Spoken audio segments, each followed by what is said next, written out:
তীব্র আন্দোলনের মধ্যে দেশ ছাড়তে বাধ্য হয়েছিলেন সাবেক প্রধানমন্ত্রী শেখ হাসিনা। আর এর পরপরই জয়ের মুখ থেকে ঘোষণা আসে আর রাজনীতিতে ফিরবেন না প্রধানমন্ত্রী শেখ হাসিনা। শুধু তাই নয়, তারও রাজনীতিতে ফেরার আশঙ্কা উড়িয়ে দেন।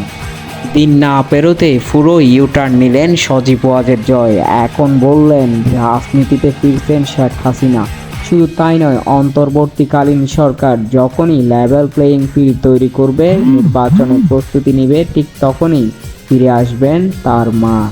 সেই সাথে নিজেও রাজনীতির সাথে যুক্ত হওয়ার একটা ইঙ্গিত দিয়ে রাখেন। বিদেশি গণমাধ্যমকে দেওয়া সাক্ষাৎকারে জয় সাম্প্রতিক বিষয় তুলে ধরেন এবং তার মায়ের রাজনীতি থেকে এবং দেশ থেকে চলে যাওয়ার ঘটনা বর্ণনা করেন। এইসব বর্ণনা করতে গিয়ে সাম্প্রতিক সময়ে দেশের যে অবস্থা তা নিয়ে তার মুখে আক্ষেপ ঝরে।